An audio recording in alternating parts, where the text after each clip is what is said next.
Hey Heartland family, Pastor Ethan here with another Walk the Path video from Sunday's message. This week we talked about Matthew chapter 6 verses 19 through 34.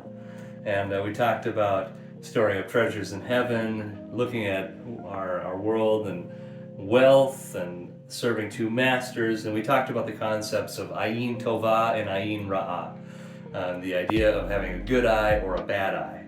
And how having that perspective helps you to see the world. If you have a healthy eye, you look at the world in a good way, and you see the good in others, and you can be generous with your money because God's going to take care of you. There's an element of trust there with the ayin tovah, and the ayin ra'ah is you're stingy, right? You're stingy because you don't trust that God's going to take care of your needs.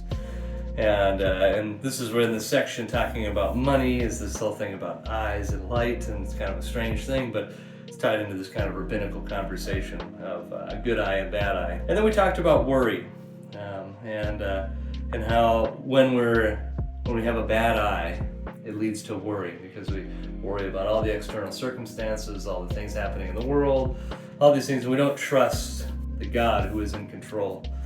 And I think as we walk the path this week, maybe that's the challenge, is just a reiterated challenge of changing our perspective, of maybe seeing the world and the things that are happening as actually God's plans being implemented. Even sometimes we think there's a lot of bad happening in the world, and certainly there is.